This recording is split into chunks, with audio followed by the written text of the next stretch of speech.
ఆదాయ వ్యయాలను ఎలా లెక్కిస్తారు గురుగారు మరి? ఆదాయ వ్యయాలకు కూడా ఒక ఫార్ములా ఇచ్చారనమాట. అచ్చా! ఋషులు ఇచ్చారు. అదే ఇచ్చారు. ఆ!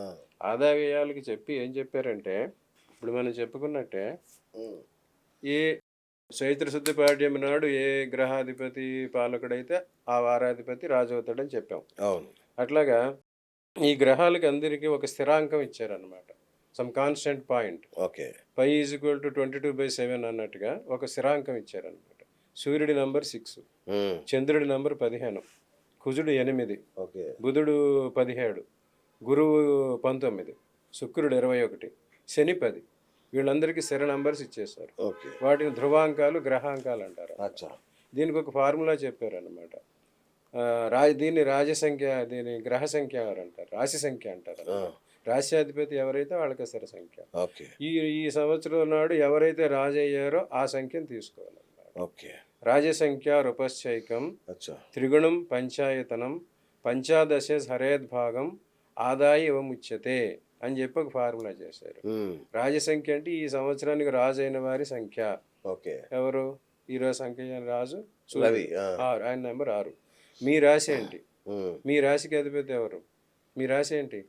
తెలీదు. వృశ్చిక రాశి అనుకోండి. అవునా? వృశ్చిక రాశి అనుకుంటే 8. అచ్చా! రాశి సంఖ్య, మీ రాశి సంఖ్య 6, రాశి సంఖ్య 8. వాళ్ళిద్దరిని కలపమన్నారు. 6, 8, 14. నా డేట్ ఆఫ్ బర్త్ లేదు గురూజీ. దాన్ని ఎట్లా? చూద్దాం, అది మనం కూడా ఓకే. చూద్దాం. రైట్. అది దాన్ని 3 టైమ్స్ మల్టిప్లై చేయమన్నారు. ఆ! 6, 8, 14. 14 ఇంటూ 3 ఎంత వచ్చింది? 3 10 30, 3 4 12, 52. దానికి 5 కలపమన్నారు, 57. దాన్ని 15 తోటి భాగించమన్నారు. ఆ! భాగించితే వచ్చింది మీ ఆదాయం అని చెప్పారు. ఓహో! అట్లాగే తల్లబ్ధం, ఏదైతే లబ్ధం వచ్చిందో తల్లబ్ధం త్రిగుణించేవా, మళ్ళీ పంచాయతం సరసంయుక్తం పంచాదశ హరేద్భాగం వ్యయం ఇవముచ్యతే, మిగిలింది వ్యయం అని కూడా చెప్పారు. అట్లాగే ఒక ఫార్ములా వాళ్ళు ఇచ్చారు. కానీ ఈ ఫార్ములా ప్రకారం వాళ్ళు ఫార్ములా ఇచ్చి మళ్ళీ ఏ రాజు ఏ ఏ ఆదివారం సూర్యుడు రాజు అయితే ఎంత, చంద్రుడు రాజు అయితే ఎంత, అట్లా లెక్కలు కూడా ఇచ్చేశారు వాటిలో. ఓకే. అవి కావాలంటే మనం కూడా చెప్పొచ్చు. మీకు ఆ! కావాలంటే ఆ! ఏ సంవత్సరం ఎవరు ఓకే. రాజు అయితే అచ్చా! ఎవరికి ఎంతెంత ఆదాయ వ్యయాలు వస్తాయి అది కూడా ఫిక్స్డ్గా ఇచ్చేసారు. రైట్. మేమే తెలుసుకోవచ్చా? మీరే తెలుసుకోవచ్చు. రాజపూజ్యం ఎంత? అదే ఆదాయం ఎంత అదే అనేది? ఆ! అదే మీకు చెప్తాను ఇప్పుడు. ఓకే. చూసుకోండి, ఈ రకమైన ఫార్ములా ఇచ్చి వాళ్ళు కొన్ని ఆ గణాంకాలు కూడా ఇచ్చేసారు అన్నమాట. Just like okay. స్టాటిస్టిక్స్. అచ్చా! దాని ప్రకారం ఈ సంవత్సరం చూసుకుంటే సార్. సూర్యుడు రాజు కనుక అవును. ఈ కుజ కుజ రాసులు అనమాట, కుజుడికి సంబంధించిన రాసులు వృశ్చికానికి మేషానికి హ్మ్. ఆదాయం 2, వ్యయం 14, హ్మ్. రాజపూయం 14, అవమానం 2. హ్మ్. అట్లా శుక్రుడు రాసులకు వచ్చి 11 ఆదాయం, 5 వ్యయం, 8 రాజ్యపూజ్యం, 11 అవమానం. ఓకే. అలాగే మిథునం కన్యా రాశి వాళ్ళకి వచ్చేసరికి 14 ఆదాయం, 2 వ్యయం, 11 రాజపూజ్యం, 8 అవమానం. ఓకే. అలాగే కర్కాటక రాశికి వచ్చేసరికి 8 ఆదాయం, 2 వ్యయం, 5 రాజపూజ్యం, 8 అవమానం. ఓకే. అట్లా ఇచ్చారనమాట.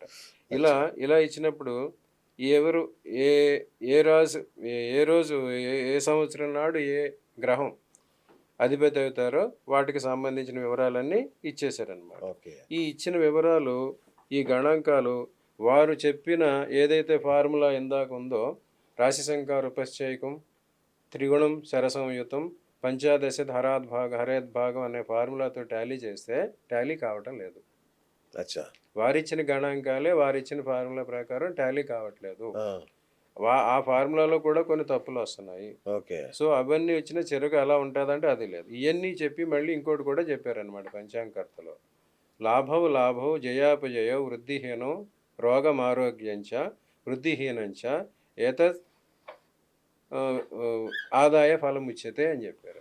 ఆ! ఆదాయ వ్యయాన్ని లాభం అలాభం నష్టం, ఆరోగ్యం అనారోగ్యం, జయాపజయం, హ్మ్. ఇటువంటి వాటిలో వృద్ధి ఎంత, హీనం ఎంత, తక్కువ ఎంత ఉంటుంది అనే దానికే తీసుకోవాలి. ఆదాయ వ్యయ సంజ్ఞిక ఈ అంకెలు అలా తీసుకోవాలని చెప్పారు. కానీ దీన్ని ఏదో ఇన్కమ్ అండ్ ఎక్స్పెండిచర్ ఫార్ములాగా చెప్పలేదు. ఓకే. ఓకే. ఇప్పుడు అందరూ పంచాంగం చెప్పడం, ఈ రాశి వారికి ఆదాయం ఎంత వ్యయం ఎంత ఈ అవును. చెప్పేసి దానిలోనే వీరిని అందరినీ ఉంచేస్తున్నారు ఉమ్, ఆ మూడ్లోనే. ఓకే అందుకోసం అది కరెక్ట్. ఎప్పుడైతే ఆ చెప్పిన ఫార్ములా ప్రకారం, సిద్ధాంతం ప్రకారం, వాళ్ళు ఇచ్చిన గణాంకాల ప్రకారం అవి టాలీ కాలేదో, ఓకే. అవి చెప్పడం ఎంతవరకు సబబు? సార్ ఇప్పుడు ములుగు రామలింగ శాస్త్రి లాంటి పెద్ద పెద్ద వాళ్ళందరూ రాశారు పంచాంగాలు. ఇప్పుడు వాళ్ళ వారసులు కానీ ఎవరైనా మీ సవాల్కి వస్తే స్వీకరిస్తారా దీని విషయంలో చర్చకి? ఇది వరకు ఒకసారి చెప్పాను మీకు. మౌనం జ్ఞానం వాక్ మేధ అలాని మూర్ఖం కాదు, యాజ్య యుద్ధం పశువు. మీరు ఒక ఇది బట్టగాలు సవాల్ చేశారు. సవాల్ చేసి ఏదో చేయాలనేది కాదు. ఓకే శాస్త్రం చూసాం. శాస్త్రం ఎంతవరకు అన్వయం అవుతుంది చెప్తున్నాం. ఓకే ఇందులో కొన్ని లోటుపాట్లు ఉన్నాయి. ఈ రైట్ లోటుపాట్లు ఉన్నాయని తెలిసి కూడా దీన్ని చెప్పడం ఎంతవరకు సబబు ఓకే అనేది నా పాయింట్. ఈ ఓకే లోటుపాట్లు అన్నీ రైట్ సరిదిద్ది మీకు తెలిసిన మహామహులు జ్యోతిష్యులు ఉంటే ఈ చెప్పిన ప్రకారం వచ్చి చూపించమనండి మీకు. అచ్చా అచ్చా అప్పుడు ఓకే. నేను వారి కాళ్ళకి మొక్కుతాను. ఓ అవునా? ఓకే. సాటి జ్యోతిషులకి ఇదే అదే కశ్యప్ లేదు, గారి అట్లా ఛాలెంజ్. ఛాలెంజ్ అని పెట్టాను. వారికి చెప్తే వారి రైట్ అంతేగా. ఇప్పుడు మీరు ఒక మాట చెప్పారు. నాకున్న నాలెడ్జ్ ప్రకారం కరెక్ట్. చూసాను, అది కాలేదు, ఎస్ టాలీ కాలేదు. సో రైట్ ఇది when I my self is not convinced about that, okay how okay could ఈ ప్రీచ్? అంతే కదా అంతే అదే కదా అదేంతో సో ఈ రాశి ఫలాలు అనేవి, ఆదాయ వ్యయాలు అనేవి కేవలం సూచనగానే వాటిగానే చెప్పారు. వాటికి ఎగ్జామ్షన్స్ కూడా చెప్పారు. ఓకే కానీ ప్రజలందరికీ ఇది వచ్చేసరికి, ఉగాది వచ్చింది అనేసరికి ఒక హరికథలాగా అందరూ పెట్టుకోవటం, అవును ఇవన్నీ చెప్పటం, అవి వినటం, వీరు వెళ్ళిపోవటం, ఎవరికి అనుకూలంగా వాళ్ళకి రాశి ఫలాలు చెప్పటం, రైట్ ఎవరు ఏ పార్టీ పిలిస్తే వారికి అనుకూలం, ఎవరు చెప్తే వారికి అనుకూలం, అదే కదా అవి ఎస్ ఎంతవరకు కరెక్ట్ సబబు? అందుకోసం నేను జాతక పరిశీలనకి రాశి ఫలాలు అనేది కొంతవరకే. రైట్ మెయిన్ వారంతా జన్మజాతకం ప్రకారం నడుస్తుంది కనుక నేను ఆ పద్ధతిలోనే చెప్తున్నాను. అందుకే రాశి ఫలాలు చెప్పటం లేదు. రైట్ కశ్యప్ గారు ఈ యొక్క మాటని మీరు ఏమైనా విభేదించినా సమర్థించినా కింద కామెంట్ రూపంలో అది కూడా గౌరవప్రదంగా చేయండి. దాని మీద చర్చ చేద్దాం. అంతే కదా గురుగారు? Thank you. సో ఇక అసలైన టాపిక్లోకి వద్దాం. సో మీరు చెప్పిన ఎక్స్ప్రెషన్ మా ప్రేక్షకులు అర్థం చేసుకుంటారని అనుకుంటున్నాను. ఉమ్. రైట్ ఇక అసలైన టాపిక్ వస్తే మీరు ఒక సంచలనం సృష్టించారు. 108 ఆలయాలు, శివాలయాలు అనేది తెలుగునాట పెద్ద సంచలనమైంది. ఆ ఎపిసోడ్ చాలా వైరల్ అయింది కూడా. ఉమ్. సో అయితే చాలామంది అడుగుతున్నారు ఎట్లా వెళ్ళాలి, అసలు ఏ ప్రాతిపదికన ఏ శివాలయాన్ని ఎన్నుకోవాలి, ఉమ్. ఇక్కడ నుంచి ఏమన్నా మీకు బస్సులు పెడుతున్నారా, మీరు లేదంటే ఏమన్నా ఎవ్రీ మంత్ పలానా డేట్ అని ఏమన్నా ఉంటుందా, అనౌన్స్ చేస్తారా, మీరు మాకు మేంగా పోవాలంటే ఏం చేయాలి, ఇట్లాంటివి అడుగుతున్నారు గురూజీ. ఇప్పుడు ఈ 108 పాదాలకి ఒక్కొక్క శివాలయం మనం చెప్పాము. అవును ఇవన్నీ ఈ తూర్పు పశ్చిమ గోదావరి జిల్లాలో ద్రాక్షారామం ఆలయానికి పరిసరాల్లో ఉన్నాయన్నమాట. ఓకే ఆ ద్రాక్షారామం దేవతలు నిర్మించింది అని చెప్తారు. అవును ఆ రకంగా ఈ 108 శివాలయాలు కూడా వారే నిర్మించారు. ఒక భీమసభ అనే చెప్పి ఒక బుక్ ఉన్నది. భీమసభ ప్రకారం ఇవన్నీ అరేంజ్ చేశారని చెప్పారు. ఓకే సో ఇప్పుడు దీనికి చెప్పిన సిస్టమ్ ఏంటంటే, ఎవరైతే ఒక పాదంలో పుట్టారో, పుష్యమి నక్షత్రం 1వ పాదంలో పుట్టారంటే వారికి సంబంధించిన ఆలయాన్ని ముందు తెల్లవారుజామున దర్శించుకుని అక్కడ అభిషేకం చేసుకుని, ఆ రాశికి కర్కాటక రాశికి సంబంధించిన ఆలయాన్ని దర్శనం చేసుకుని మళ్ళీ వచ్చి ద్రాక్షారామంలో శివుడి దర్శనం చేసుకోవాలి. ఓకే ఇవి తెల్లవారుజాము నుంచి అచ్చా, 12 గంటలలోపు చేసుకోవాలి. అయిపోతుంది. ఇవి దగ్గరలోనే ఉంటాయి. ఒక్కొక్క గుడికి దారం గంట ఎంతలో ఉంటుంది, గంట అచ్చా. మ్యాక్సిమం గంటన్నర. ఓకే సో వాడు ఒక రోజున ఆ రోజున ప్రోగ్రామ్ వేసి ముందు నాడు సాయంత్రం అక్కడికి వెళ్ళి తెల్లవారుజామున ఈ జన్మ నక్షత్ర పాద ఆలయంలో అభిషేకం చేసుకుని, నా రాశి నక్షత్రంలో దర్శనం చేసుకుని పూజలు చేసుకుని చివరికి ద్రాక్షారంలో పూజలు చేసుకుంటే వారికి అన్ని శుభాలు సిద్ధిస్తాయి. వాళ్ళ జన్మ నక్షత్రం ప్రకారం ఉన్న దోషాలు పోయి వస్తాయి. ఓకే అట్లాగే కాకుండా ఆ మనిషికి జీవితంలో ఎవరైతే ఈ జన్మ నక్షత్రం పుట్టారో అది తిరిగి వస్తుంది అన్నమాట.